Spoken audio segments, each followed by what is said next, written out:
tell your story. Tell me what happened. Andrew Sorensen was murdered last October, his body stuffed in the trunk of a car. That's pretty scary shit. I don't think I'd want around my house with I don't think I'd want someone to come after me with a machete. I would go to jail for that again and again and again. Meet John Eisenman and Brenda Cross. For the past year, this evil couple has desperately tried to cover up their horrific crimes, and now they will meet their end. And what am I arrested for? Murder. Really? Yeah. Honey.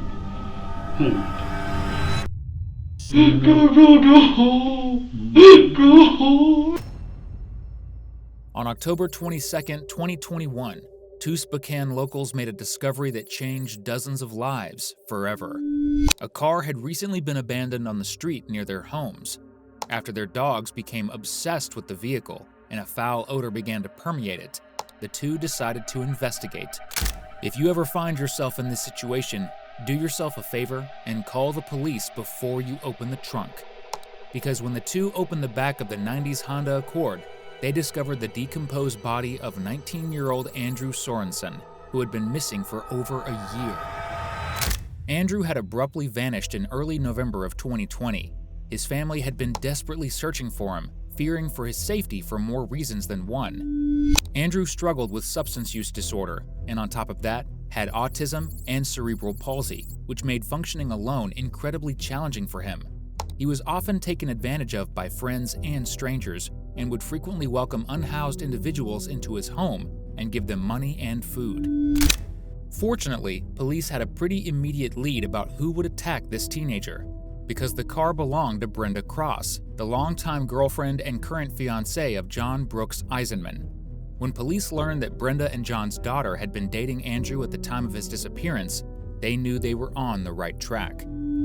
Due to witness statements, police were able to swiftly arrest John just days after the remains were found. The following footage has been provided to us via FOIA request from the Spokane Police Department. The voice-to-text that you're about to hear the lead detective send to his family as he gets things ready for John Eisenman's arrival sets a pretty good precedent for what's to come. Not going to make it home very soon, period. Made an arrest in the murder, period. Go ahead and grab yourself some dinner, because it will be a while, period. Have you come in here, John? Yeah.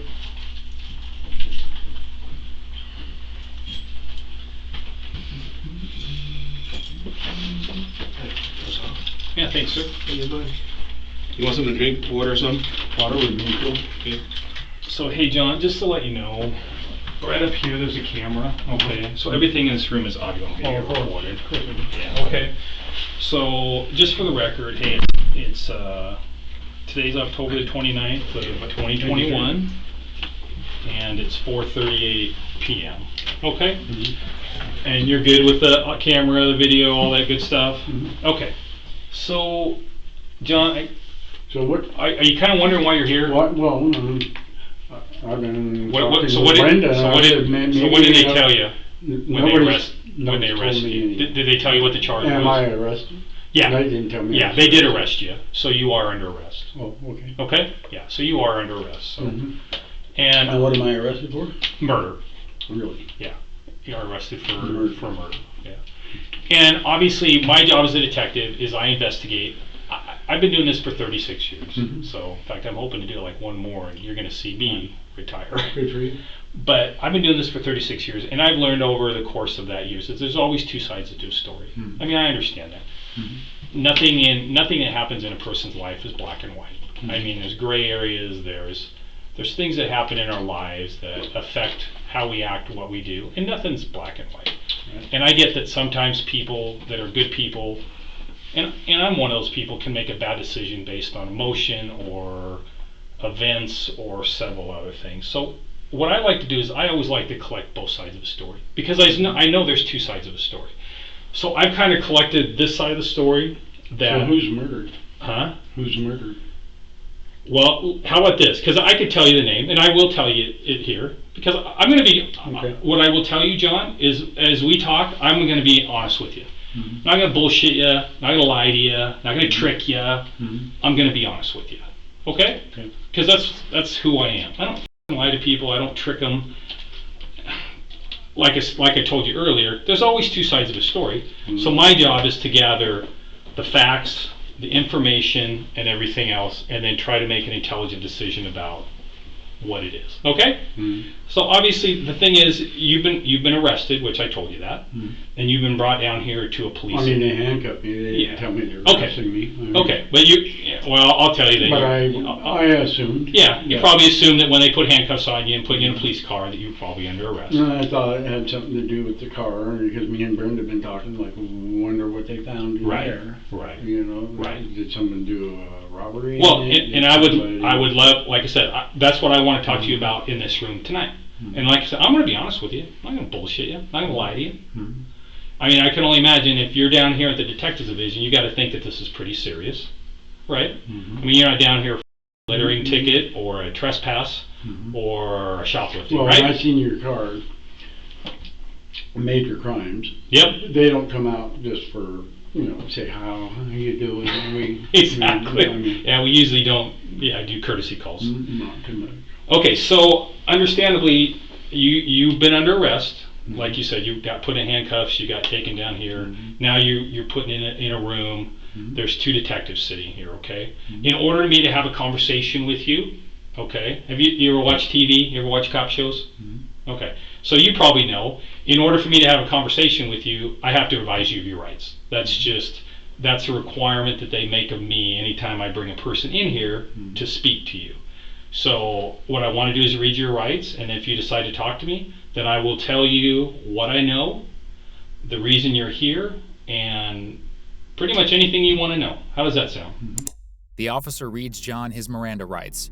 I'd like to think that during the spiel, he's thinking about just how ridiculous everything John has said so far is. For starters, police absolutely told John he was under arrest and what the charges were when he was arrested. Apparently, John hasn't actually seen enough cop shows because that interaction is literally in every single one. While John is happy to disclose any and all information to law enforcement, his fiancée Brenda has a very different reaction. So like I said, we're here to talk about the car, okay? Okay. So this is kind of a pain in the ass, and I apologize. But when we bring people down here for a formal statement, and because you're on camera and because there's video, they require that we read you your rights, okay? So am I under arrest? No, you're not under arrest. Okay, I'm just trying to find out information about the car, okay? So do I need an attorney? Well, I don't think so. I can tell you this, okay? And if you feel uncomfortable, then we won't read it, and like I said, I guarantee you're going to go home today. So, if you don't feel comfortable with me reading that, then... No, I'm okay with it. I thought you only read something like this if you're under arrest. No.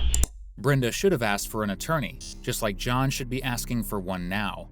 Instead, detectives guide the conversation towards the car that Andrew was located inside. All right. So, you remember when I came up and talked to you, I guess it was last Friday, about the car, all right? So let's just kind of go back over that just real quick, because obviously that wasn't being recorded when I talked to you. I told you that we had found that 1991 Honda Accord, and then it was parked over in Hilliard. And then I think I'd asked you, because the car's registered to your girlfriend, right? And her name is Brenda Cross. Okay. And then you guys lived together on Joseph? Okay. So do you remember when you bought that car?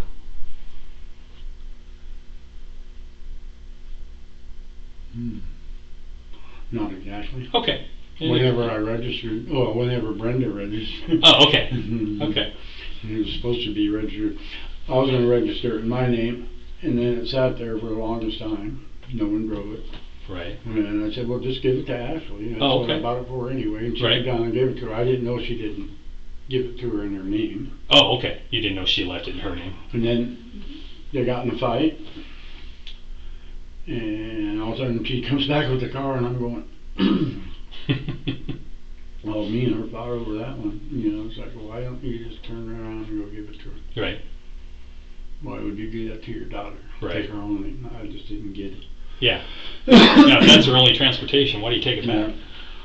So then it's out there for a while. Right. Well, I can't tell you how long. I'm trying to think. A couple months. Right. And all of a sudden disappeared. Where did it go? Oh, okay. You know, and I thought, I go, did you sell it? And she said no. Right. And she's, I thought you did something with it. And I thought, and she goes, well, maybe Ashley took it. And I went by Cortland several times. Oh, okay. She lives East 24 Cortland. Right. Just the car would be down there. I mean, maybe she'd park it up top, but. Right. Should be somewhere around her house. Right, it's not. Okay. And then she says, well, maybe Steffi got it. And I thought, Oh, now Steffi, she's my daughter. Okay, so that's actually daughter, but My daughter. Okay, I'm sorry, your daughter. And what's her last name? So No. okay, so you thought maybe she had it? Maybe. Okay. She was AWOL at the time. Oh, okay. Running around with her boyfriend. Gotcha. Reportedly, Brenda and John's daughter got her GED and left high school early, allegedly due to drug use and health issues. She and Andrew began dating sometime in 2019 or 2018. Several posts on her Facebook, which we are keeping private to protect her as a victim, allude to being homeless and living on the streets. So, well, obviously, you know, when I came up and talked to Brenda on Sunday, you were up cleaning the yard, and then Brenda came out and sat in the car with me, and because I was just asking her about the car and stuff. So, kind of talk to me about, she was telling me some things that happened with Stephanie, involving some kid, and you guys had to go to Seattle and pick her her up. boyfriend sold her over there for $1,000. Like, when you say Sold her to us. Okay. And when was that?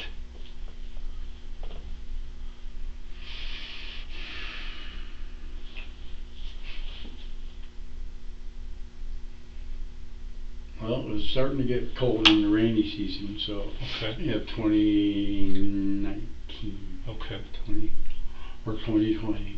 Let me think. 2020. Okay. Also, just Just last about year. year. Okay. Yeah. Year And you said this was 3 her months. boyfriend? Mhm. And what was his name? Andrew. Okay. Trying to think what his last name is. And he had 2 last names. Well, But Andy. so how did these two first meet?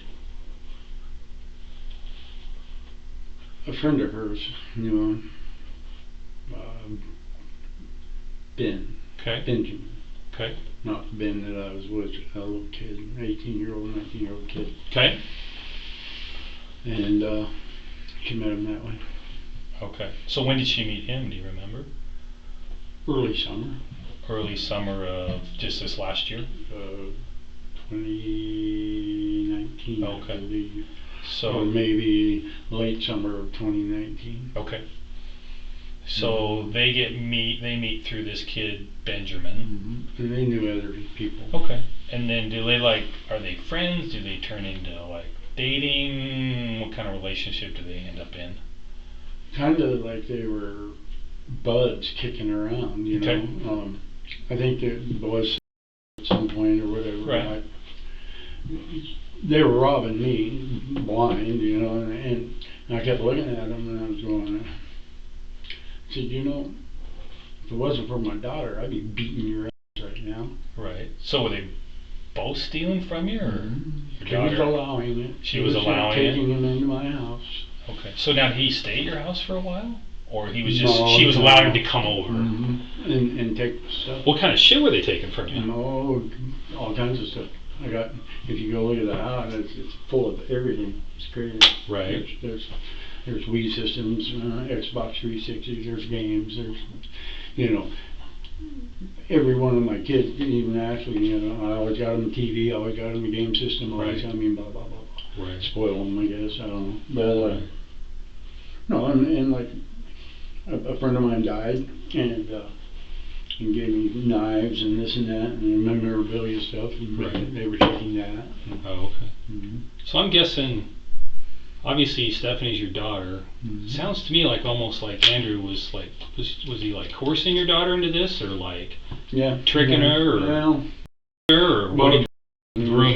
but he was So you doing think it. Andrew was Because grooming? soon, all of a sudden, she started really hating on her mom, and then believing some goofy stuff like she held me down when I was 12 years old, beating on me, and I was going, your mother has never, ever. Right.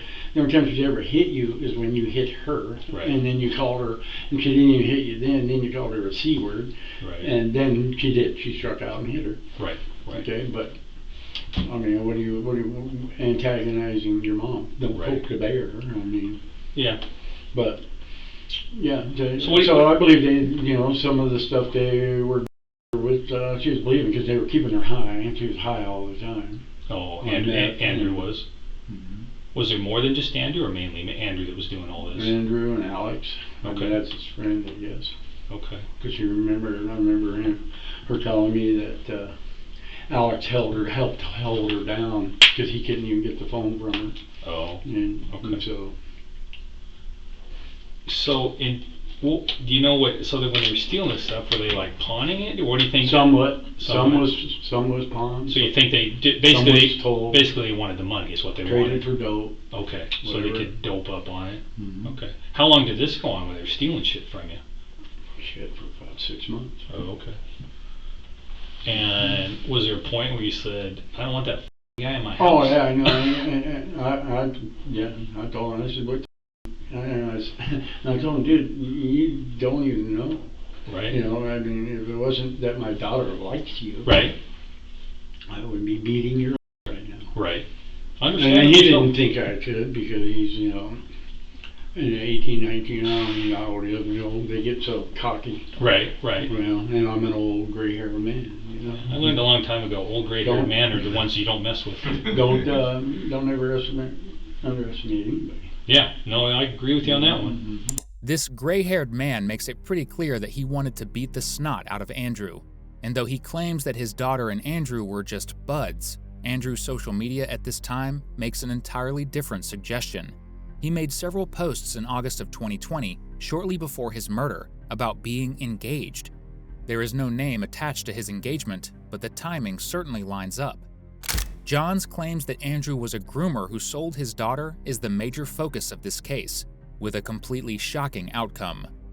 One thing you will see thrown around quite a lot throughout this interrogation are statements that Andrew groomed John's daughter, who was allegedly underage when they began dating. After looking at both of their birth dates, we confirmed that in reality the two were only 13 months apart in age, and neither was attending high school when they began dating.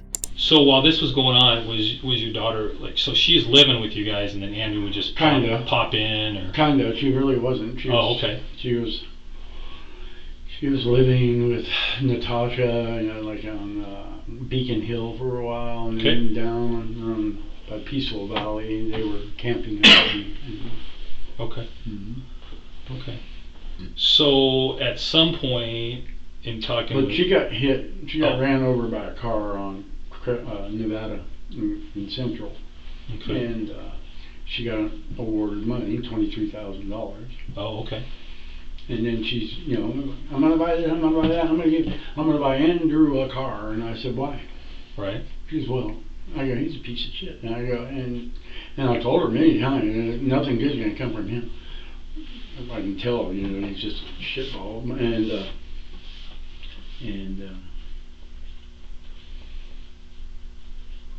she said, everybody hates him, Right. but he's got kids, and I really just want to get him a car, and I hope he gets out of town. Right. Because a lot of people were after him. Oh, okay. A lot of them. And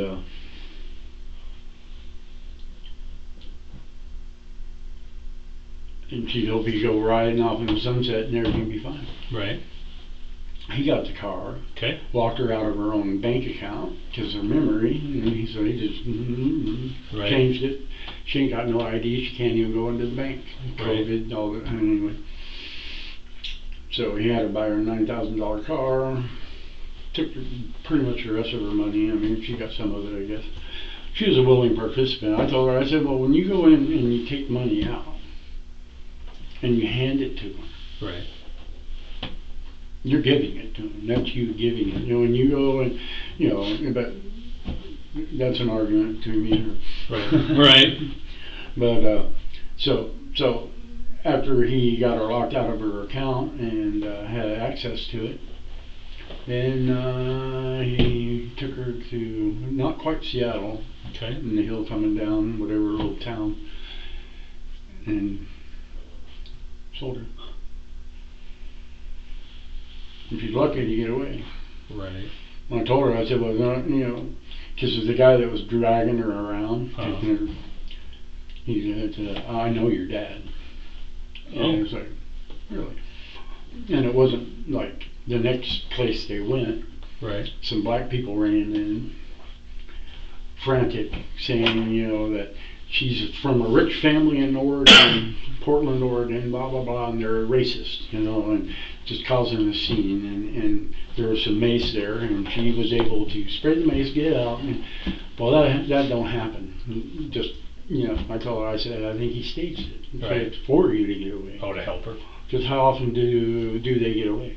Not usually. Once they suck them into that black hole, Yeah, they don't I told escape. her I was Mississippi, and I believe he did. You know, Right. I mean, I got some words for him because one, why are you doing this type of business? Right. But he was a hang around.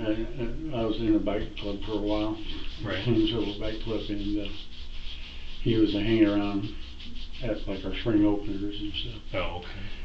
So I knew when she said, kind of said who it was, and I go, oh, it's Doug. And she goes, yeah, that was his name. And I said, so I know who he is. Right. That was quite a story. John's a rambler, so let's break it down. He claims that Andrew sold his daughter, who was bought by a client who actually knew John from his biker club days. Then, a group of black men burst into the room and started a fight. During the fight, John's daughter was able to mace the men and escape, which he all attributes to his friend getting her out of the situation. Does it sound as far-fetched to you as it does to us? This is his wife's take on the matter. She says she was gone for 2 weeks. It didn't seem like 2 weeks to me, though. Okay. It only seemed like a few days. So did she say how long how long a period was she sold and having to engage in these? It was like 2 weeks. Oh, okay. So 2 weeks she was basically forced into do things that she did not want to do. Mm-hmm. And it seems like there was a guy that, I don't know how it's ended up with or what's going on with it, but I guess there was a guy that knew John, her dad. Because Okay. John used to be in a clean and sober bike club. Okay. And so this guy used to be a hang-around. Okay. And, you know, not in the club, Right. but like just went to the runs and stuff and was like a friend of somebody that was in the club, but Okay. not John. Right. He just happened to know John from there. Right. And so this guy, Creep, was part of the Hmm. so, Nice. and he recognized Stephanie, Okay. I guess, Okay. from John. Okay. So for some reason, he had his eye out on our family or something. I don't know. You know, a sicko. Right. And Steffi was really young at the time when Right. we were going to the Clean Sober Bike Club. Right. And so it's like, surprised you even remember her, you know, nobody else. But I don't know, something about him. But he, I guess, let Stephanie go or Oh. somehow helped her. Oh, escape. Mm-hmm. Police reports and witnesses tell a very different story about what happened to John's daughter.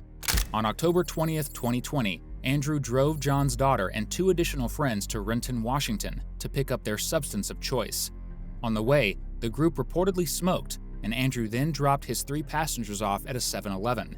He said he would return, but never came back. The following morning, at 6 a.m., John's daughter called 911 and told officers that she and her friends had been abandoned by her partner. They were adults, so officers provided them with resources but took no further steps because John's daughter allegedly became uncooperative. It was learned by detectives that Andrew never returned because his car had been stolen soon after he left the 7-Eleven. On October 23rd, 3 days after the group of 4 arrived in Renton, John and Brenda went to pick up their daughter outside of Seattle. Essentially, this left her with 2 full days unaccounted for. What happened in those 2 days, and whether Andrew was to blame for it, has been a major source of drama in this case. So, yeah, some guy calls us up.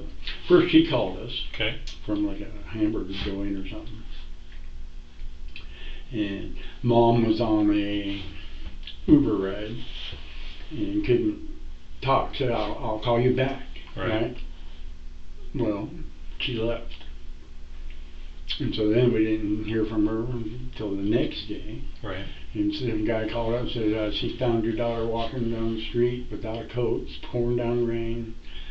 You know, and the guy ended up being kind of homeless himself. He was working at a hotel that was shut down, and he stayed there. And we took off right away and came and got her. Right. She didn't even tell us anything happened. Okay. We're downtown going on the rides and stupid stuff like that, wasting all day. Then as we're heading out of town, I'm getting kind of tired. I lay down in the back. About George, they're waking me up because Steffi told her some events that happened, you know. And right. I mean, we would have took her to the hospital right away. You right. know, it's like, come on, you know. It's like, but she didn't want to press no charges against him. She didn't, you know, because she still was hoping he'd just ride off in the sunset. He got that car stolen. I don't even know, a Lexus or something. Right. So, who knows? So you guys get there. Was Andrew there when you got there? No. Okay. So you guys get there, and what does she tell you happened, or why? I mean, She was pretty vague. Okay. But at the same time, she's really angry. Right. But we didn't know exactly what happened. All I really knew is that her and Andrew got into a fight. Okay. And this is all she was letting me know. Right. And that he left her in Seattle. On the way back, she starts telling me, I said, so what's been going on with you?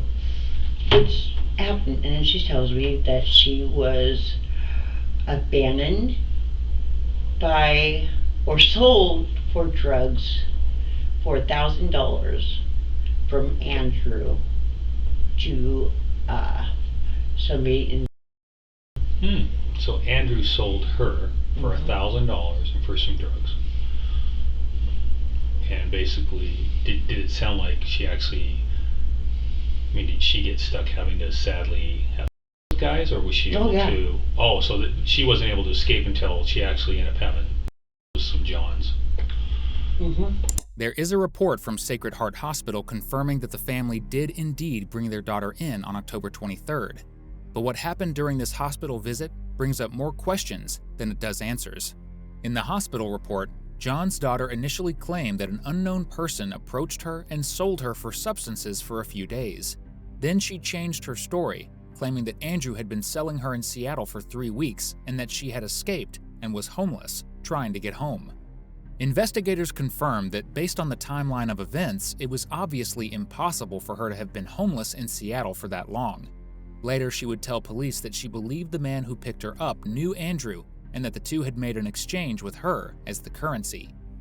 Now, we want to make it clear, we aren't saying that this woman hasn't gone through something horrific, and we aren't diminishing any trauma that she's been through. Substance use and homelessness significantly increase an individual's chance of being trafficked. However, it's been confirmed that there is absolutely no proof that she was sold by Andrew or that any trafficking took place. Yet the story continues. So she basically told you that Andrew sold her into this for $1,000? Piece of shit. Yeah. So how long was she caught up in this bullshit before she was or your friend or however, before she was able to escape? I think in a day or two. I think once he figured out who she was, right. He goes, oh shit, I know your dad. Right. And like I said, the next place, that little stage thing happened. Right. I told her that ain't real. You know, right. I mean, well, and you're not from Portland, and you don't have a rich family. Right. I mean, right. So the horrible thing, and obviously. I'm really not racist. I mean, right. To a point. Right. You know, and I'm racist against white that want to act like blacks. Right. Yeah, no, they're worse.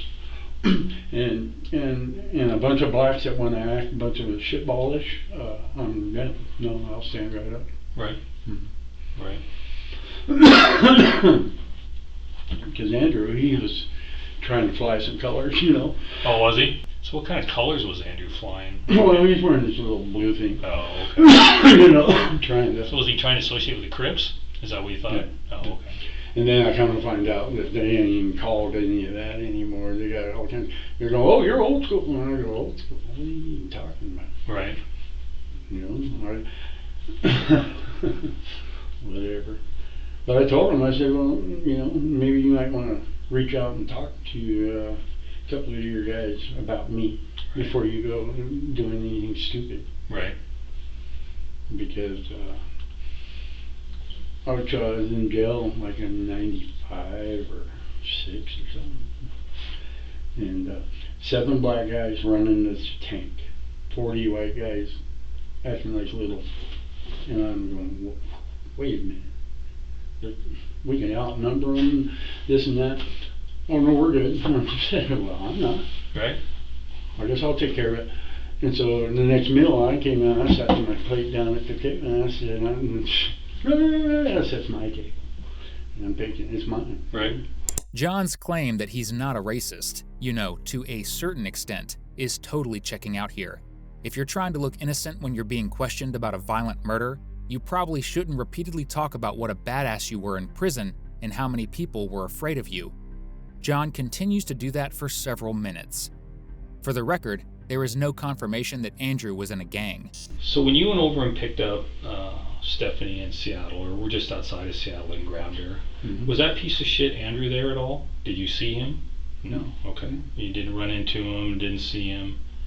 Did you ever hear what happened to him? Did he get back to Spokane? I heard that, and Steffi told me that he got the car stolen from him by a girl. A girl stole the car. Right.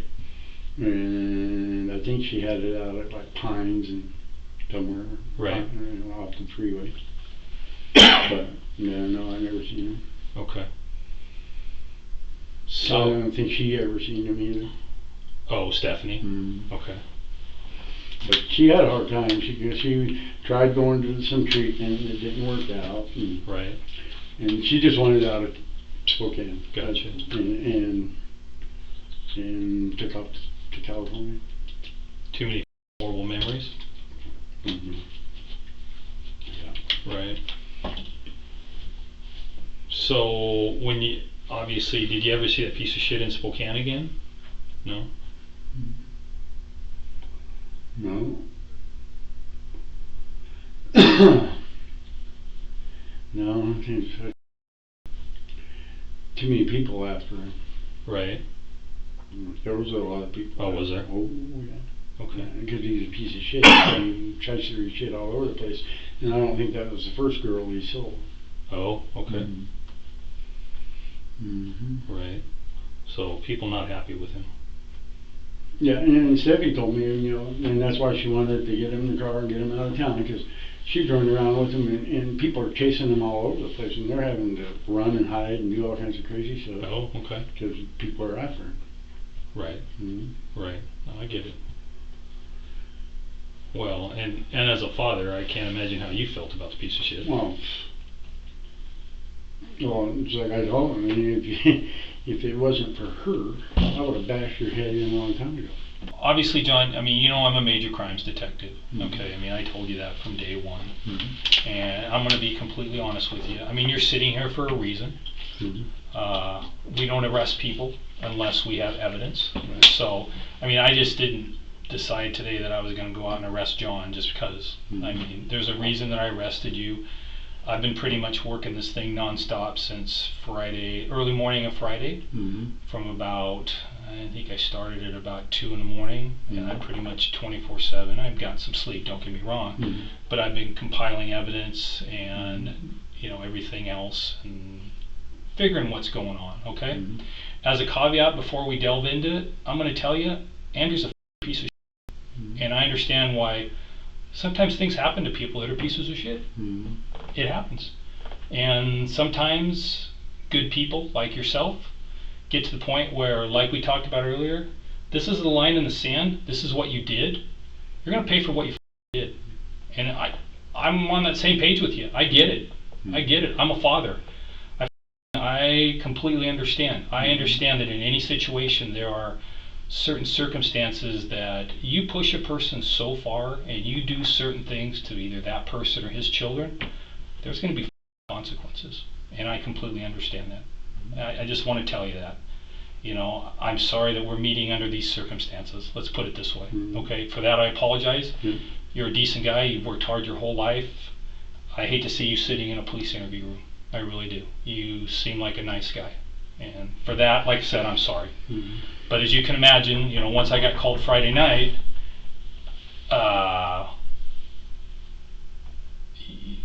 you know, I had a job to do. Mm-hmm. Oh, no. So, you know, and that's all I'm doing. Mm-hmm. Okay? So, I'll be honest with you, and I think sitting here is as one grown man to another. So, like I said, you know, I'm going to be completely honest with you. You know, you didn't expect that car to be found. I know that when it was found. You know what was in the trunk as well as I do. Okay? But I know there's extenuating circumstances. And I know you're not some vicious killer that decided, you know, I'm bored. I'm just going to go kill somebody because it's funny or it's because it's amusing or whatever. Mm-hmm. There was a reason this happened. And I understand that. I truly do. And I get it. I understand it. I'm a father. I get it. I've got a daughter. I understand it. But sadly, I have a job to do. Right. So, you know, that's all I'm doing here today. Right. Okay? Mm-hmm. So, I guess what I'm looking for you is, I just need you to tell me, in your words, I know there's extenuating circumstances. Did this guy say, F you? Did you contact him? Did you try to talk to him? Did something happen? Was he a smug little, was he like a smug little punk? No, I'm thinking You know? he stole that goddamn car. You're thinking he stole what car? That Honda. The Honda? Okay. Must have. Okay. You know, I thought, for a long time we thought Astral had it, and then, like I said, then Brenda said, Tiffany, and I'm going, Tiffany can't drive. Right. We'd be called by the paramedics coming to get her because she'd get in a wreck so fast. Right. In night times, like, Right. whoa. Right. No, I've driven with her, tried to, and said, pull over. No. Right. Well, John, you know as well as I do, this is not about him stealing that car. Okay, you know that, I know that. Well, You know as well as I do. I know, you know as well as I do that his body was in the trunk of that car. You know that. You know that. And you know, like I said, I've gathered evidence. There's forensics evidence. There's biological evidence. There's DNA evidence. That's the reason you're sitting in this room today. Okay? Man to man, you killed him. It is what it is. I get it. He's a piece of shit. He your daughter. He sold her for $1,000, and he's a piece of shit. I get it. Okay? Normally, this is when perps start disagreeing with detectives or putting on the waterworks. But John and his wife, once again, have very different reactions. They end up looking inside the vehicle, okay? So what do you think we found in the vehicle? I have no idea. Okay? See this? And what you read? What do you think we found in the vehicle? Was there weapons or something? No. Homicide, right? Okay. What do you think we found in the vehicle? I don't know. Well, if I'm a homicide investigator, what do homicide investigators do? The only thing I could think of was there a weapon or something that was used? You said you found something in the vehicle. I don't investigate weapons. What do homicide investigators do? What do we investigate? Murders. Murders. You just said the $100 question. So what do you think I found in your vehicle? A body. Really? Yep. And you know what? I know from my investigation that you know that. Okay, so let me tell you, Brenda, this ain't my first rodeo. I've been doing this 36 years, and I know that you exactly know everything about this thing. Okay? Now what I want you to do, Brenda, is don't dig yourself into a hole. Okay? Because you don't want to go down that road. Because you don't want to get yourself caught up in something that at this point, right now in this avenue, you have a chance to maybe kind of get off on a side road and help yourself. If you stay on the main road, you could be in a lot of trouble. Okay? I'm trying to give you an opportunity here we need to talk about everything that happened involving this. Did you want me to get an attorney? Am I being accused of murdering? No, at this point, I'm not accusing you of murder. Because I didn't know there was a body in that car. Okay, but let me tell you this. Who do you think that body was in that car, if you had to guess? Considering that somebody's missing, possibly Andrew. Okay. Okay? And Brenda, I've developed information. I hope that was not the case. Okay? We've developed information. I know for a fact that John was involved. Okay? I know that for a fact.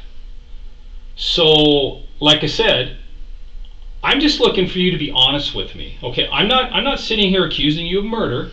But what I am saying is you need to be completely honest with me about what happened, because you have knowledge you reference this incident. There's no ifs, ands, or buts about it. I know for a fact that you have knowledge. So what I need you to do is you need to sit here and we need to talk, and you need to tell me the knowledge that you have reference what occurred. That's what I need from you. John did it. I know that. Okay? Your boyfriend is going to be arrested shortly. So this is a time for you to be honest with me about what happened, because I know you have knowledge. Right? You know what happened. Okay? I'm not accusing you of murdering him. But Brenda, it's time to be honest with me. You're accusing John of murdering him? Yes. Yes. Back in John's interrogation next door, this is exactly what detectives are doing. Tell me what led up to it. What happened? What did he do? Just be honest with me, so I can go to a judge and go, look, this guy's a good guy. He worked for the county for 18 years. He's an upstanding guy. This guy is daughter. Okay? You can only push a man so far before we draw that line in the sand and say, this isn't right. This isn't right what he did. My daughter will pay for this for the rest of her life. It is not right. Murder's not right either, though. Well, sometimes it is what it is. Okay? Well, the Sometimes judge and jury ain't going to say that. But a judge and a jury will hear your story. They'll hear your story. Mm-hmm. But it's important for you to tell your story, because a jury needs to hear your story. When a jury is looking at this video, are they looking at you and going, you know what? This guy's a prick who is just an asshole and he shouldn't have done it? Or is it a jury who listens to your side of the story on this video and goes, you know what? I got a daughter. I get it. I understand why this guy did what he did. I understand it. Okay? I understand it. They need to hear that from you. They need to hear your side of the story. It's important for you.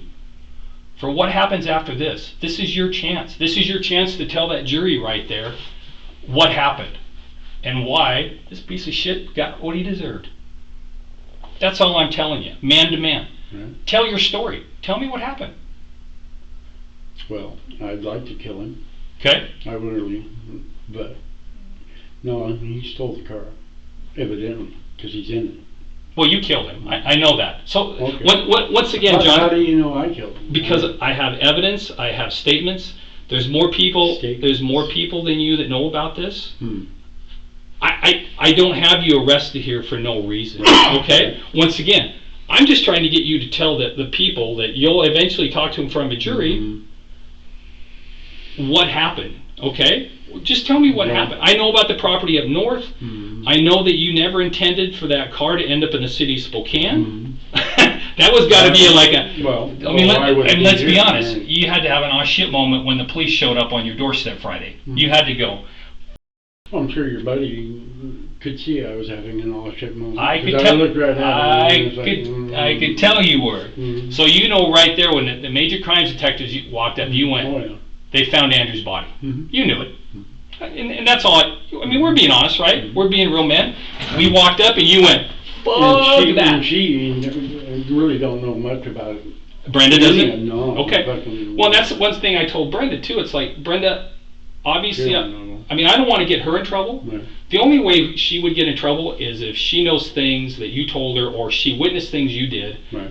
And you're telling me that's not the case. Okay. So you're telling me that, was she involved in the murder?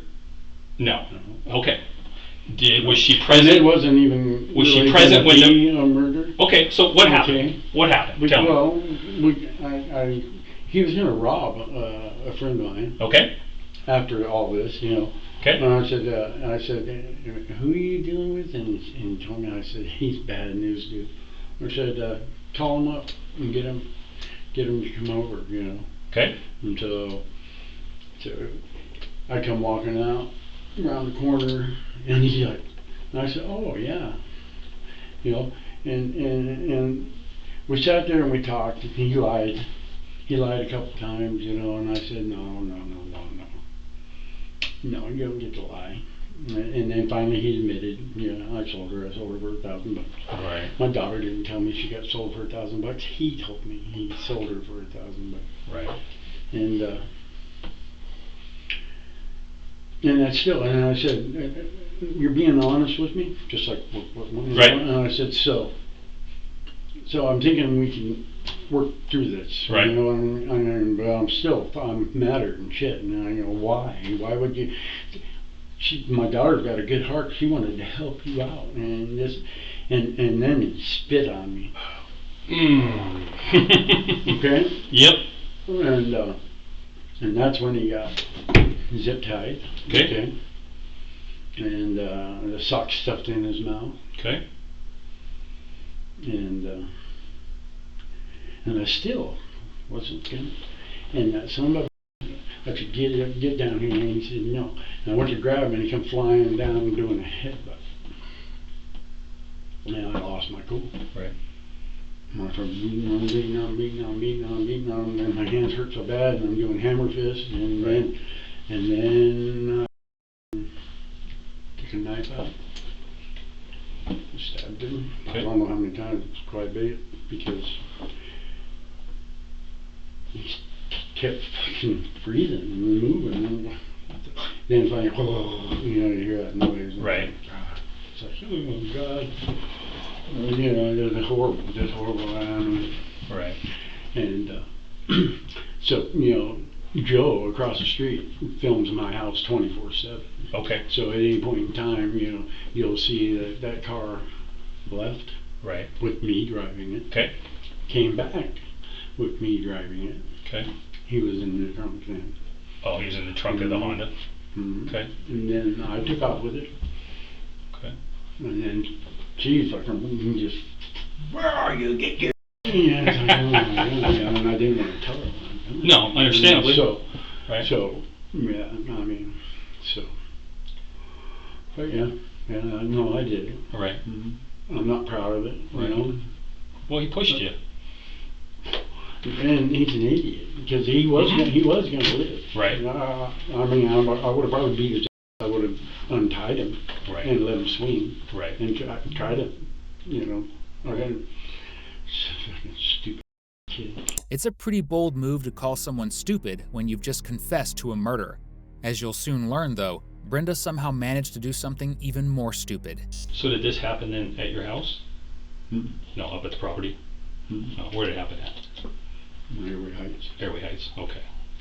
Down Airway Heights? Mm-hmm. Okay. And when did it happen? Do you remember the date or close? No, I think it was November. Of last year? Mm-hmm. Okay. Mm-hmm. Okay. It's been about a year. Okay. So you put him in the trunk of the... So it happened out at Airway Heights, Mm-hmm. and then you put him in the trunk of the car out there, Mm-hmm. and then where did you drive the car to? My house. Your house? Like I said, if you get a hold of Joe, and he'd be more than happy to show you all his little trinkets but anyway. Okay.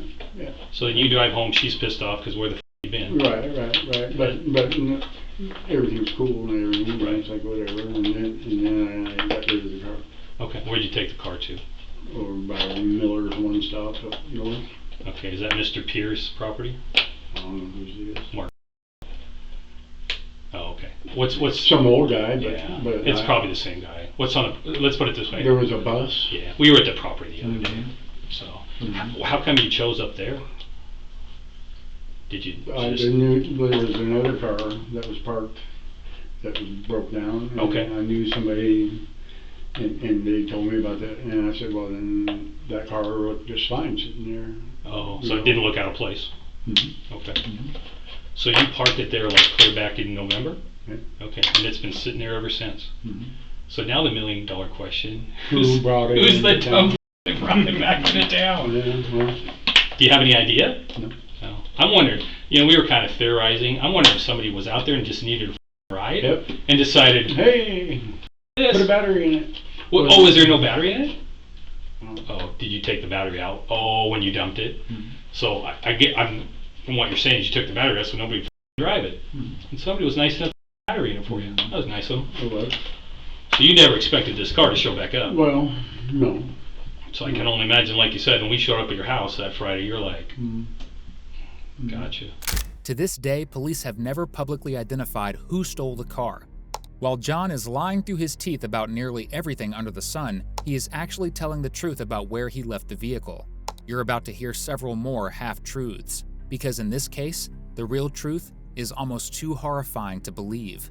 So you were saying you got wind that Andrew was going to do a robbery at this guy's place? That's what you said? He was going to try and steal. And the reason why is he used my phone to get into his Messenger, get into his Facebook, okay. get into his Google. Okay. When he did that, he didn't put a password or delete it. Gotcha. So all of a sudden I'm clicking through my phone, and all of a sudden I am now Andrew on Facebook. Okay. And I'm like, and I see what he's writing, and it's like, oh really? So you get wind of what he's going to do. Okay. I just showed up. So now where he was going to do this in Airway Heights, did you know that person? Or you just kind of Barely. figured? I knew Okay. the people, the property. Okay. Right? Was he going to do like a dope rip or A dope. a dope rip? Mm-hmm. Okay. Do you know the names of the people where where this was? Like Mindy, I think. Mindy? Okay. So you got wind through basically utilizing Andrew's Facebook that he was going to do a drug rip. And you said, F that. So the zip ties, where'd they come from? Did you bring them with you? Or you brought them with you? Okay. Well, I had them in the car. Oh, okay. The car that got towed, the other Honda and the truck that got sold had zip ties in it. My other Honda that had zip ties on it. You ever break down and needed zip ties come in handy. They come in handy. I've never thought about doing what I did with them. I mean, Right. So the car you drove out there that night was the 91 Honda Accord. That night. Okay. And you had the zip ties. Did you zip tie them in the house or outside? Outside. Huh? Outside. Outside? Mm-hmm. Okay. So the confrontation... Well, and he was cool with it, because we had already gone through a whole gamut of yelling and stupid shit. Okay. And I was trying to convince him I'm not. My intention was not to. Right. But it definitely was A1 going to stop a robbery. Right. You know, because you're a piece of shit. Right. And another, what the f***, you're going to admit it. And then finally he admitted it. Right. You know, but then after he admitted it, and I said, well, good, we're working. Right. Together. Right. It's cool. Right. And I think he might be able to roll that here. Okay. You know. Right. And so he was getting kind of happy, you know, and I said, but I'm still going to zip tie you, you know. Okay. So he put his hands behind his back. Okay. So he basically let you do that? Mm-hmm. Okay. But then when I go to grab him, you know, I say, come on. He fucking come flying off and last ditch effort. Well, I said, you should have done this a long time ago. Right. Right. This is what you do at first. Right. Not at last. Yeah, not last. No. And at some point he spit in your face. Oh, yeah. Right. Well, he spit in my face first. Right. So when you zip tied him, I mean, were you just gonna like take him outside and kick his? How come you zip tied him at that point? Because when I'm driving with him, Oh, okay. I didn't want him to start attacking me. Oh, gotcha. Right. I wasn't gonna put him in a trunk. Right. So where were you gonna? Where was initially? Where were you gonna take I was him? gonna take him by his house up on 44th and Binberg. Okay. Okay. Okay. My daughter stayed up there with him a bit, and I knew where he lived, and I was gonna take him up there. Gotcha. And do what with him? Drop him off, or okay. Well, So at that point, so he's zip no, tied. I wasn't gonna. At no point in time. Okay. Because I think I'm just gonna kill this. Gotcha. So at that I've point, never killed anybody he's in my life. he's zip and tied behind his back. Okay. Were his feet zip tied at that point too? No, not at that point. Not at that point. Okay. So after you leave with him in the car. No. No. Oh no. No, I got him right there, because when he comes flying headbutting at me, right, it's on and cracking. Gotcha. And then I'm trying to stuff him in the trunk, and then he throws his feet out at me, and then that's when I grabbed his feet and he zip tied him, and I said, Gotcha. no. I said, "You're being stupid," you know. And then he come lunging out, and it's like, that guy is an idiot. Right. But if he would have listened to me, Right. and went and talked to Mar or any of those other guys, Right. they would have told me, "Yeah, leave him alone. Yeah. Don't do nothing stupid." Don't push I him. mean, why do you want to go there? Right. I mean, I get along with just about everybody. Right. But you want to come doing stupid shit, I'm not running. Yeah. Yeah. No, I get it. Mm-hmm. So when he got stabbed, was he in the trunk then? Mm-hmm. At trial, Andrew's parents were devastated by the detail that Andrew put his hands behind his back and allowed himself to be zip-tied. According to them, he had an IQ of 81. If anyone could be taken advantage of, it was him. They believed that Andrew trusted he would be let go if he allowed himself to be zip-tied. What happened instead is sickening. So when we looked in the trunk of the car, there was a certain item back there.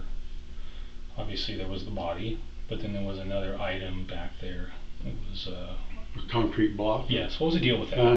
I'm in the head with it. Oh, okay. When did that? In the sequence of Before events? Before.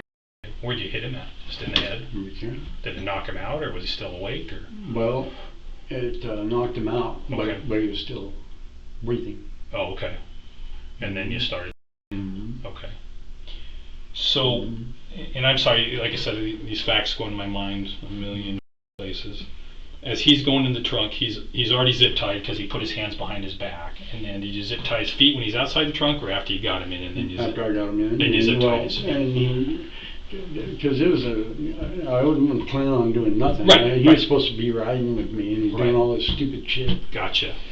And then he's lunging at me Right. with his feet, Right. kicking, and I was like, gee, I'm gonna have to get zip tied because I have him in my back pocket. Right. Doubled him up, and then and there you go. Right.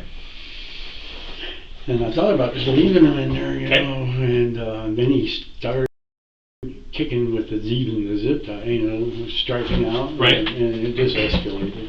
Okay. Was the brick just already in the trunk then? No, it was laying there in the back. Oh, okay. So it was just It laying was there. just there. So you grabbed it, and then what'd you do with it? Well, I threw it in his head. Oh, okay. While he's in the trunk? Mm-hmm. Okay. He never got out of the trunk. He never got, once you got him in there, he never got out. Mhm. Okay. And then there was some stuff around his face. What was the deal with that? Do you remember? Sock that got Oh, a stuck in sock. his mouth. Okay, there was some other stuff like around his face. That was tape. Oh, okay. Was that tape? What was the deal? How'd that happen? Well, the tape was in the car. Oh, okay. Like. But he's making noise, and I was going, Yeah, gotcha. Because and I still didn't. I wasn't gonna kill him. Oh, okay. It just escalated. He kept fucking He just doing shit, wouldn't and stop. kicking at me and shit, Right. and I'm just going, Emperor. Stop. Hmm. So did the tape go on then before the brick and the stabbing? Mhm. Okay. And what kind of tape was it? Masking, strapping tape. Strapping tape? Mm-hmm. Like that clear tape? Mhm. And you said that was just in the car? Mm-hmm. The detective does a phenomenal job of getting information that only the killer would know. This cinder block is an absolute key piece of evidence, one that will come into play for detectives several months down the road, and one that has a lot to do with the next question they ask. Did Brenda ever find out what had happened? Mhm. Okay, so she's in the dark about what happened. Okay. And what did you tell She's her? gonna freak out. What did you tell her about the car that had just disappeared? I told her I thought you did something with it. Gotcha. Okay. And then that's when we started hypothesizing, well, maybe actually got it. Okay. I said, maybe. And So- I said, I drove by her house a couple times. Right. She's not there. So I know I'm just throwing this out there. So after you guys took Stephanie up to Sacred Heart that day, like how many days after that did this happen? Any idea? Was it like within a week? Was it less than that, more than that, or do you remember? You said it was sometime in November, Mm-hmm. Probably just like a week. but a week. Two. Okay, Mhm. gotcha. So it was fairly quickly after you got Stephanie back. Well, Well, I could imagine you weren't very happy with Andrew. No. So I get it. So No. I feel sorry for his mom and, Right. and sisters. And, So I'm going to ask you this, and I'm just going to throw this out to you. I do it with everybody I talk to in a situation like that. If you, and this is entirely up to you, and I'm just throwing it out there. If you would like to write something to his mother, I would give you the opportunity to do that, if that's something that you would like to do. If that's something you don't want to do, Well, but if you would like to write her something, I don't, you know, and his real mother, he never really lived with her. You know, he was adopted. yeah, I've been talking to the adopted mom because she adopted him when he was 6 months old. So as you can imagine, right now she's pretty destroyed. So I'm only saying, if you would like to write her something, I would give that to her. Right. That's up to you. So that's just something I offer people. If you'd like to do that, well, while she's yelling at me in the court, I'll tell her I'm really sorry. Okay. So. Like I said, I was just going to give you a chance to write something if you wanted to. But. So, and that night that this happened, were you drinking or doing drugs that night? No. Okay. So. Well, I wasn't drinking because Okay. I've only recently started even dabbling in it because that's a danger zone. Right. You know, I just have a couple beers every now and then. Gotcha. But I may have smoked some, or, you know, definitely some pot. You know. Do you remember that night if you specifically did or not?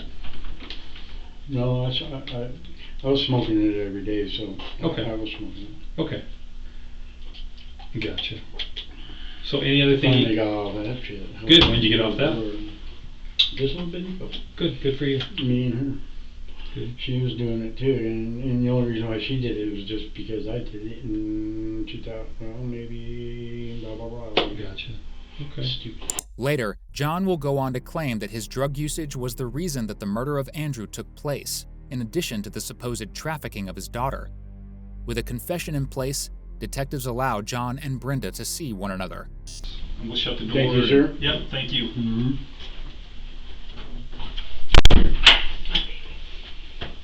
So, you want to take care of my boy? What? So you go in and take care of my boy.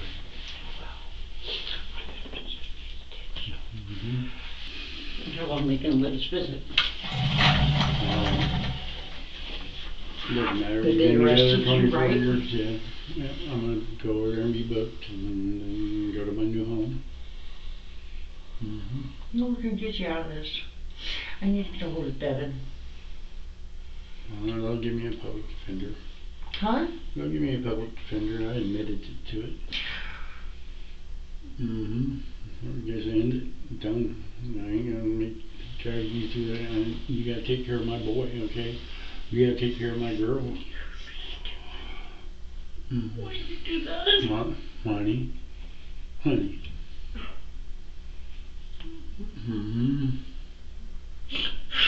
Well, listen, I love you, okay, and I love my kids, alright, I need you to take care of them, okay, I need you to be strong and take care of them, alright? Don't even worry about it, just, okay? This moment could be a tearjerker if it wasn't for the reality of what this couple planned together. For the next several minutes, they assume the position of that couple waiting in line at an amusement park. But Brenda won't be able to visit her fiancé in jail for long, because soon after John was sentenced to 25 years for first-degree murder, Brenda unraveled completely. At work, she attended a meeting with HR in order to request time off for mental health reasons. In the meeting, she confessed to an HR manager about what really happened when Andrew was killed. She claimed that both she and John planned the murder together, and that the two of them killed him together using knives and the cinder block. While he was dying, the two laughed and taunted him, even playing a song about crying because he was sobbing and begging for his life. When the HR manager mentioned that she didn't seem to have any remorse, she remarked that Andrew deserved what he got. If you're going to confess to murder in your workplace, of all places, the HR department is the wing you should avoid entirely. The manager contacted police, who swiftly arrested Brenda. After taking a plea deal to have her charges reduced to manslaughter, Brenda was given a sentence of 8.5 years. Not only did the Sorensens lose their beloved son, but they faced the media maelstrom of Brenda and John repeatedly claiming their son committed a heinous crime and sold their daughter. A fundraiser to get the couple better attorneys grew to $10,000, overwhelmed by comments about how they both deserved to be free and Andrew was scum that deserved to die.